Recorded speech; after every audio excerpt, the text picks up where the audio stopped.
the TIMFD Podcast.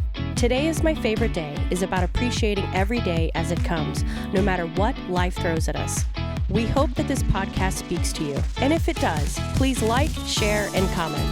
Now let's find out why today is our favorite day this week. Hey everybody, today is my favorite day, and I'm here with Bill today, and we're going to be talking about something that may make sense to a lot of people, I would imagine, and that is quickly how to protect yourself from the temptations of success. So let's go over that. First of all, Bill, background, I've known you for a long time, but Yep. Some of these people may not know you, so go ahead. Well, first off, thank you for having me. Oh, yeah. And we hope that everybody has had some successes or wants to have successes, and then you go, okay, what happens? Yeah. A little bit about myself. I grew up in the south side of Chicago. I was a football player in high school and college. Got a chance to play college football. When I graduated, you played quarterback. I did. Yeah, you did. And then when I graduated, I went into coaching because coaches and teachers had really made the biggest difference in my life. And I did believe I could use the game of football to teach boys to be men and men to be leaders by using the game of football. Had an opportunity to coach in Europe, then I coached in the United States, and met my wife. She was a teacher and coach at a high school that I was coaching at. Really? Go figure, huh? Wow. So we have that in common as well, being a coach. I remember she was running in West. We used to live in West Chase, and you guys are still there. Yeah. And she would run that West Chase all the time, see her and wave, and I go, better you than me. I got to tell you, so my wife is very focused. So when she ran, she almost ran angry. You know what I mean? So she was, she did. I had an opportunity to coach for 5 years, and then being married, realized we didn't know anything about finances, and I got into financial services by accident. And I've now been in financial services in the insurance and investment world for going on now 29 years. And really, that long? Yeah, go figure. Go figure. And right now, you helped in getting FinFit going, right? Okay, so tell me what you do with that. So the name of the company is FinFit Life, and it stands for financial fitness, physical fitness, and the lifestyle to enjoy it. So what the heck does that mean? Usually people only think about fitness in their own, getting healthy and, into the gym and things of that sort. But what we found is that financial fitness, getting your money working for you, is equally as important as getting your body to you. So from a biblical standpoint, we took it from the biblical principles of, if I can get the heart right, I can get the money right. Absolutely. And if I can get the money right, I always get the heart right. Absolutely. If my body is the temple in which I worship, and more importantly, how I interact with people in the world, if I can take good care of that, then I sure as heck can have an opportunity to have a great life. And the lifestyle to enjoy it means living a life of service. And what we found is that we are the only, right now that I know of, for the last 5 years, we're the only financial services company that incentivizes healthy living through our products and services. Yes, I remember that. So we're very excited about what we do and how we do it. That's cool. And you guys are in different countries right now too? So we're in 48 states here, and we're in Canada and Puerto Rico, and we continue to look to expand our global footprint. But the good part is we found that people are people are people. Doesn't matter where you're at in the world. Doesn't matter. So we can help people. When we're in their country, we can help them. So tell us what you define as success. Great question.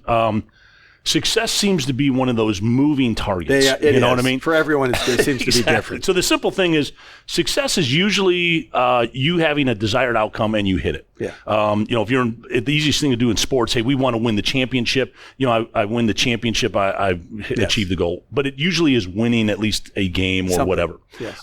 For me, success used to be all about the money. Yeah. I was being an athlete. Yeah. There's a scoreboard. Yep. And in business, guess what the scoreboard is? There's a scoreboard. It's money. Yes, it is. So the hard part is it's really easy to go just and focus on the dollars and cents, but there's usually, I now define success in 3 different areas. Obviously, the financial, due to business, you have to stay in business to be in business, right? You do. And the second is relationships. Are my relationships growing? Specifically the ones that matter, like my family, my business relationships, and my personal relationships. Sure. And then the third one is then how am I doing with my service to what I said, my commitments to the things I said I was going to do. Got it. And if I can do those 3 things, then I really do consider myself successful. Okay, good. So now we talk about, let's go from a definition of that, but let's talk about the temptations that are there when it comes to success.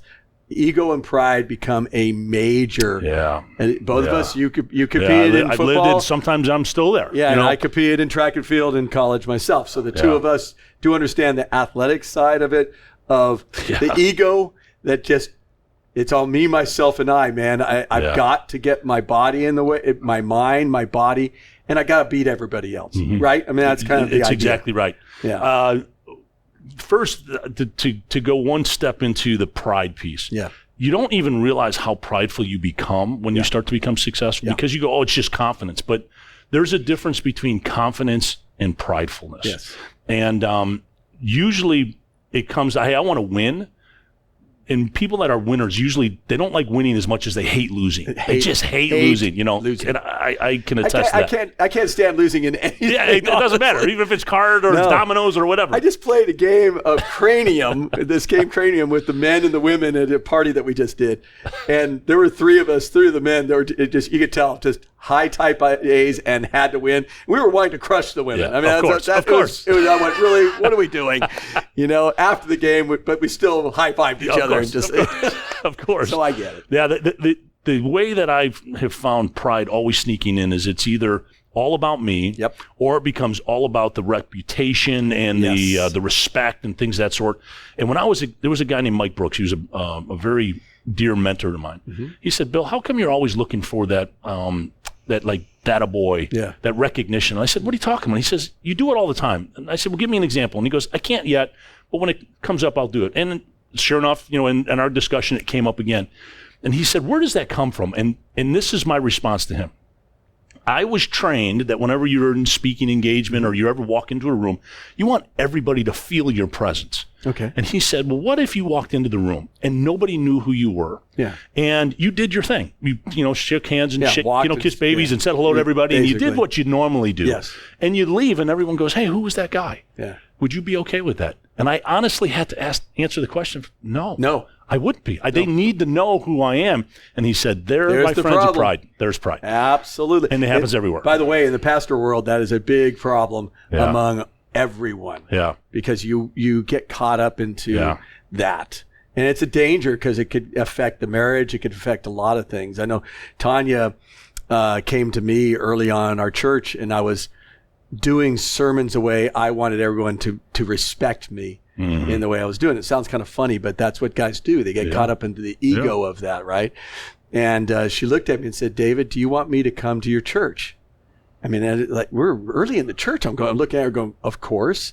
And she goes, then you got to stop preaching to you because you're trying to make everyone pat you on the back and say, you're awesome. Yeah. And she goes, I don't understand what you're even doing. Yeah. Make it practical. Yeah. And that was hard to hear that from the beginning. And I know that kind of stuff happens within the business world. It's interesting because there's great example of Stephen Covey. Okay. I had a chance to interact very much with his organization, and I got a chance to see him speak several times. And he had a practice that whenever he gave a speech or he gave a message, he never stayed. He always left. And I had an opportunity. He spoke at one of the churches when I was in Atlanta. Yeah.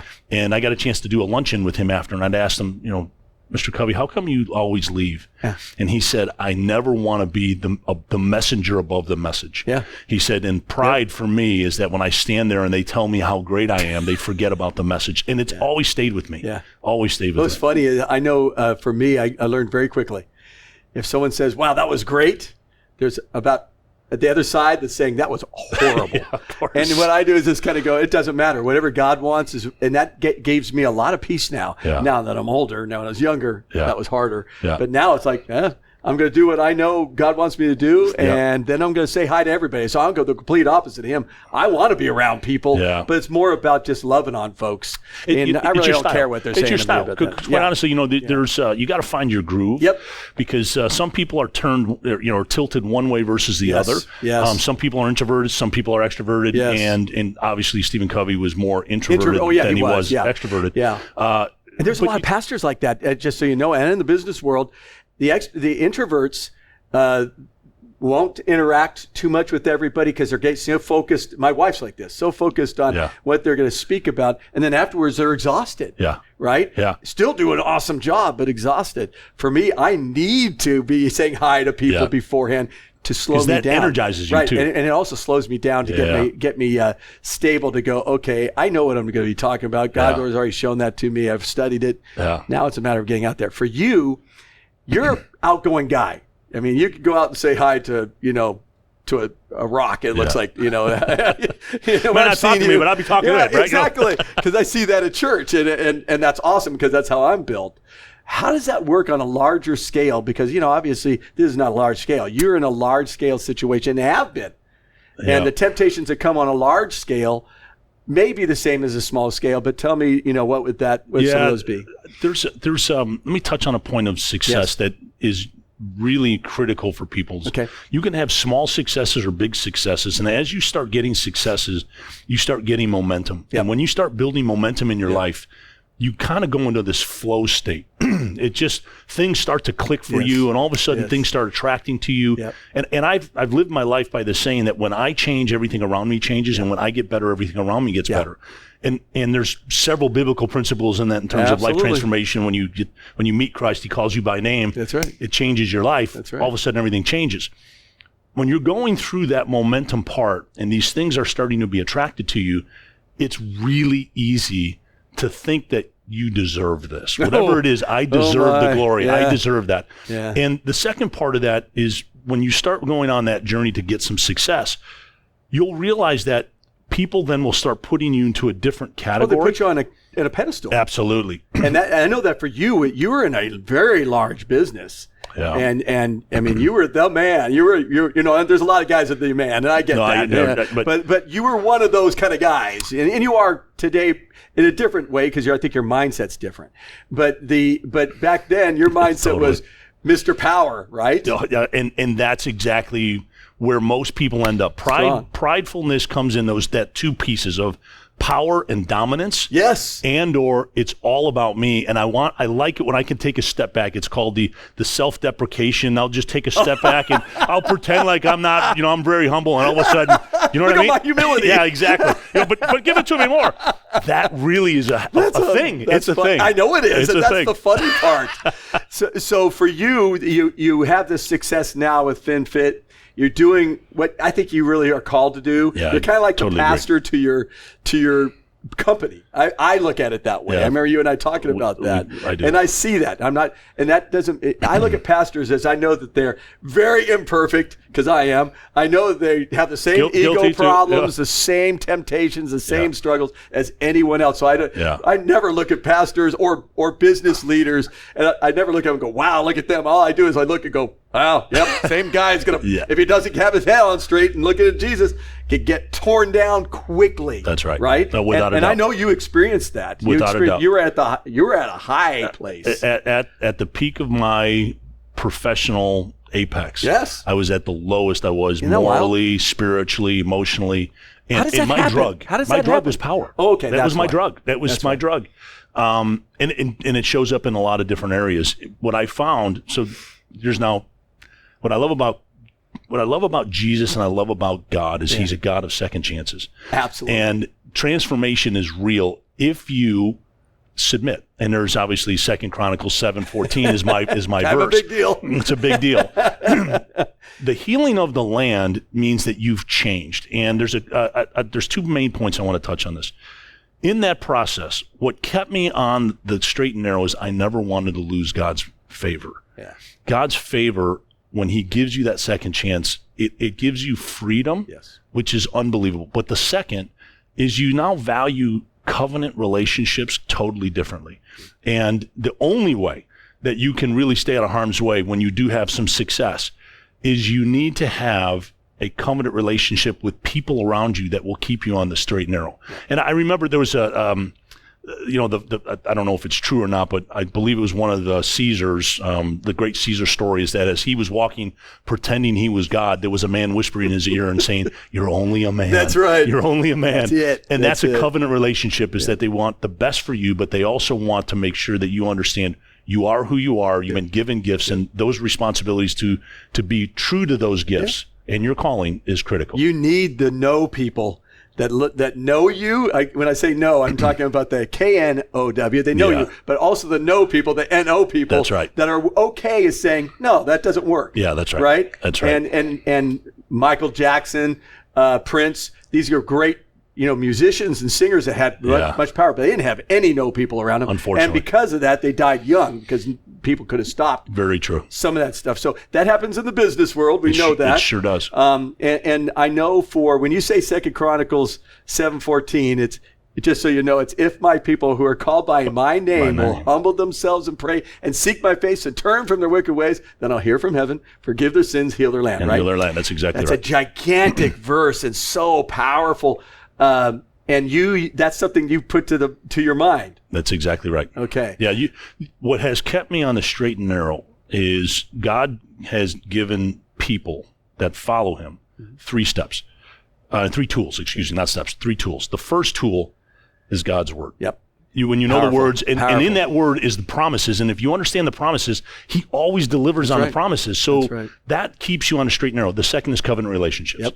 Those relationships, God sends people out 2 by 2. He never lets you go by yourself unless he is with you to put you in an isolated form to make transformation in your life. Yes. And I felt that because sometimes you have to be still and know he's God. Yes. But the third one is the Holy Spirit.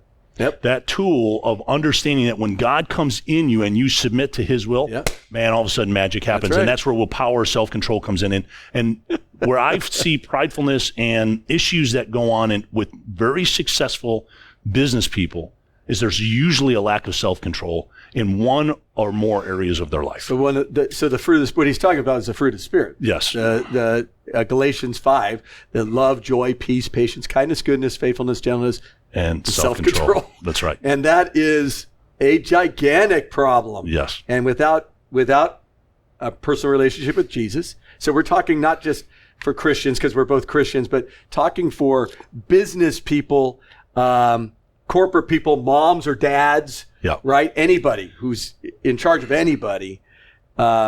Without Jesus, we can all fall bad. And we could all, without Jesus, when we run into the worst of worsts, we can fall and never get out of that pit, which we've seen that happen. That's before, right. Right. That's right. I know for me, personally, when we were going through some really difficult times, a loss of a child, cancer, whatever, there was a number of different things that we ran into. There's a program here called Celebrate Recovery that Tanya and I needed. We needed to be able to be with people that some of them were no people. Sure, actually a lot of them, the KNOW know us, right. But there was a good number of them that were also no people that said, you don't need to keep going down that dark hole. Yeah. That you need to stop. There was whining going on, but also the same person that could put a arm around you and say, it's okay. Exactly. Right? Exactly. And you've experienced that with your business, with guys in the business world. Mm-hmm. So when you went through the Atlanta experience and really at a high peak, how were you able to get to a place where you are now? Because, I mean, you've traveled a pretty good road here. And one that your wife's very excited about, and your kids are very excited about, right? Yeah, I just want to encourage some of the guys in here. So I appreciate it, and I will. Sometimes when you start talking about Jesus, it can turn people one way or the other. Yes, it can. And what I always use the word is biblical principles. That's right. I say, listen, I abide my life by biblical principles. And to your question, I'm in an environment of my life, a section of my life, season of my life, that my kids are getting to see me build a business. Yes. And it's totally changed their perspective on what work means. It's not just about money, it's about purpose, intentionality. And actually all 3 of my children are entrepreneurial. Yep. They're building their own companies, they're starting their own companies. It's unbelievable.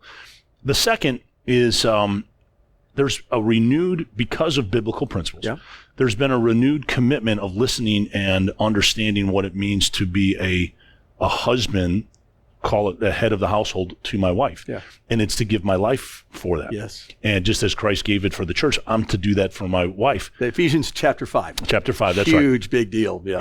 What's interesting, though, about pridefulness, especially when you have success, is you don't seek the voice in which God put in your life to keep you humble, which is usually your spouse. You almost want to quiet that voice, And I've respected it. I've heard a lot of businessmen say, I don't need to listen to her. I'm going, no, that's the person you need to listen to. The most. Yes. And usually, and almost 9 times out of 10, my wife doesn't care about the scoreboard of money and all this. Not at all. No. She's like, hey, listen, it's about the family. It's about us. It's about this. Yes. It's about the things that matter. Marianne is all about that relationship being without good. A doubt. And if you got a chance to meet my wife, she's as good and kind as there is. She really is. You're very fortunate, man. I have the same one. You need that person in your life. And they're both stoic in a way. Yes, they are. The last thing I'll say about the success principle with when you face it is that choose your friends wisely. Yep. You'll be surprised. As you know, at the peak of my business prowess, so to speak, at that corporate America piece, the people that I thought were closest to me were the ones that were et tu brute, that were stabbing you in the back, because in the corporate world, it's eat your boss to get your job. Correct. That's how it works. Correct. And then power is really important, because then you don't want people messing with you so that they don't try to eat you. Correct. And the opposite is true in servant leadership. And as you become more of a servant leader, you become more valuable to all of the people, not just to the inner circle. And that would be some of the things I would tell everybody listening here is know that the biblical principles lead down the path of servant leadership, and servant leadership is the only way to serve and go to the top. So how do you serve in your business in FinFit? Tell me some things that you do. I mean, not to pat yourself on the back, but just so other men and women may be able to hear this and go, oh, maybe I need to look at that a little bit. Yeah, I'm actually struggling with this for a second. That's okay. The 3 things that God, that Jesus says we should do is for the poor, for the homeless, and for the imprisoned. Yes. And I have a real hard time. I don't know if I'm called to serve them the way that maybe others have. So I'm struggling. Like, am I serving or am I not? And then when I think about what God has called me to do with my job, what I'm doing with my company, my life, is that I'm to show how biblical principles are applied in real business scenarios, in real life scenarios. I believe that. And I have, it's come up in a number of scenarios where ethics were over economics, where caring and personal care was more important than the general care. And there was also making hard decisions to say no. That, hey, this is not the way we're going to go. We're going to go this way. And I would say this from a business perspective, it always helps when you have what I'll call core values. And we have 6 of them. But there's one that trumps everything else. Okay. And that one is to do the right thing the right way. That's biblical. Exactly.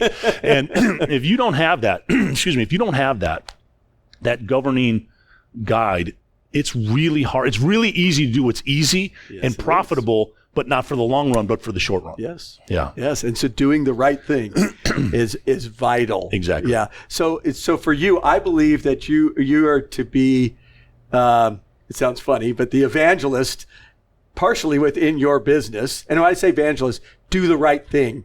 Do the right thing and be somebody that imperfect, knows he's imperfect. Hey, I don't have this all down. That's exactly right. But I'm striving to become more like Christ. If you want to know more about that, great. If you don't, great. Still going to hire you. Still going to, we're going to get you out there and do your job, right? Yeah. Just do it well. Yeah. Right? Yeah. So you talked about your kids real quick here, because I know your kids, and I know one that has just, I've been really impressed with, which is Rachel. Yeah, she's amazing. And Roots, her particular company, the Roots agency, I think it's Roots called. Marketing. Roots Marketing. That's right, because I have her on all my stuff. As a matter of fact, when they talk about how to do things, I go and take it and then use it. I tell her all the time. So she's taken a lot of your principles of what you have done in business, and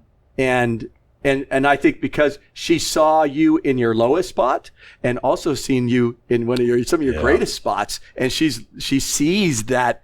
I think she saw that and went, wow, this is pretty amazing, and has followed that. Yeah, I've been very, very grateful that God has opened an opportunity for repair of and healing. Yeah. and to the big part is that she's got a chance to see the hand of God actively working in people's lives, even when they don't even know it's working. Absolutely. It's really cool. Thank you for saying that. And what is also interesting about Rachel is her company, we adopted this thing called the EOS system, which stands for the Entrepreneurial Operating System. And it's a it's a business system that helps you get issues on the table and then real solutions to those issues. And it keeps that process going. And she's seen it operate for the last 2 years, and she just applied it to her business, and all of a sudden her business changed. Now, why is that important?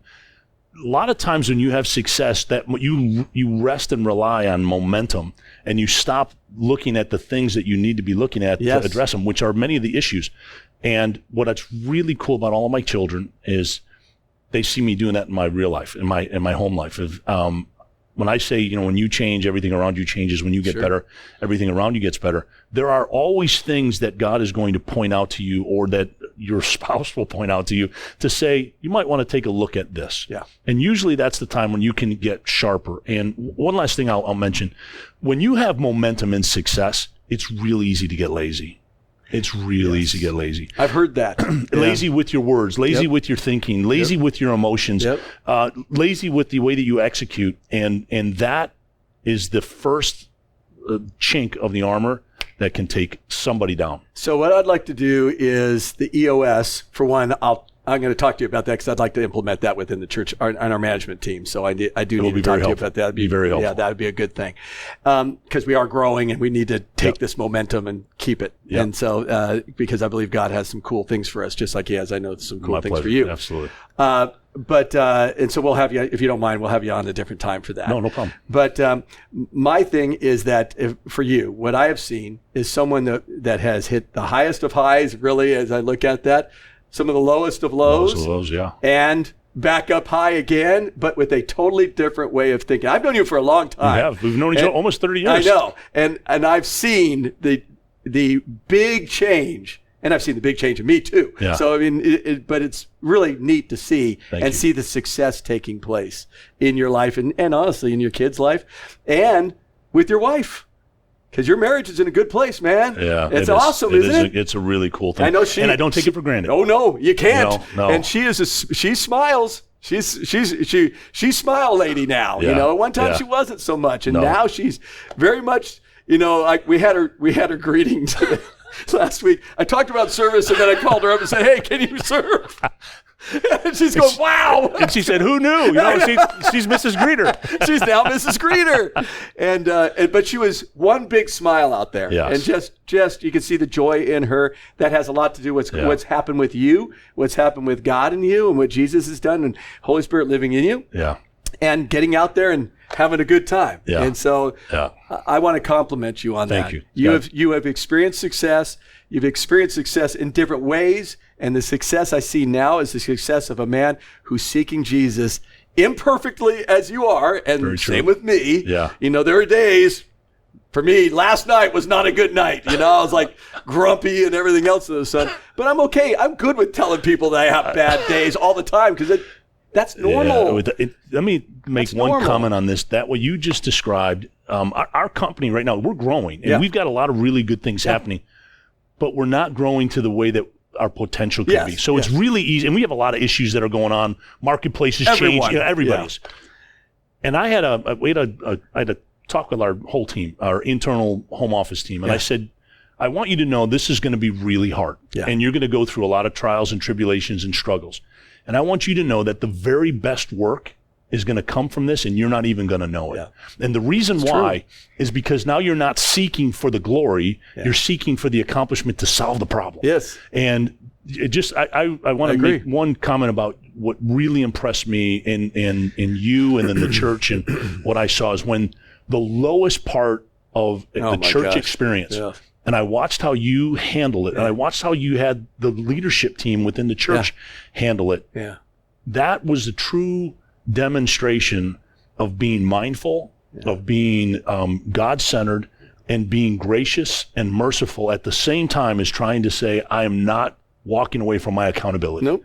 And that truly was a stroke of genius, but it was also a stroke of trust and leadership that I want to tell you very, very appreciate that. Thank you. That was a very difficult time, to say the least. Yes, it was. It was a very difficult time. We've talked about this before in our podcasts, but yes, that was a very difficult time within the church. We were really booming at that time. Yes. And like any business or anything, you run into something in a church. It happened to be a sexual sin of one of our staff members, and it just It was devastating. And devastating. That's the worst part when you have momentum and you run into the wall. You Yes. run in full force, and boy, it's It ugly. hurt. It's It ugly. hurt. It's ugly. But we dealt with it. We're still here. We're seeing did the right recovery. thing the Yep. right way, Yep. and you did it with the right intentions, Yep. and very, very God And honored. that's what we got to do. That's right. And so the neat part about this is that both of us have seen the highs and the lows. Yes. And the key is that our relationship with the Lord, we just got to have that. And then we take those principles That's right. and put them to whatever we're doing. Yeah, that's right. So thank you for being here. I appreciate it, man. My pleasure. So this is Today is My Favorite Day. You want to know more about Bill? I'll have a bunch of his links on our podcast, so then you can go see it. By the way, you have a podcast. It's called Fit Talks. Fit Talks. I love them, by the way. Yes, thank you. So I've subscribed to it. They're really good. So Thank just you. make sure you go check that out. Thank you again. My Take pleasure. it easy, guys. See you Have a guys. great day. Thank you for listening to TIMFD, Today is My Favorite Day. Views, comments, and opinions are those of the host and guest alone. TIMFD is produced and directed by Alex Korn. Thank you for listening. Have a great day, live intentionally, and be very blessed.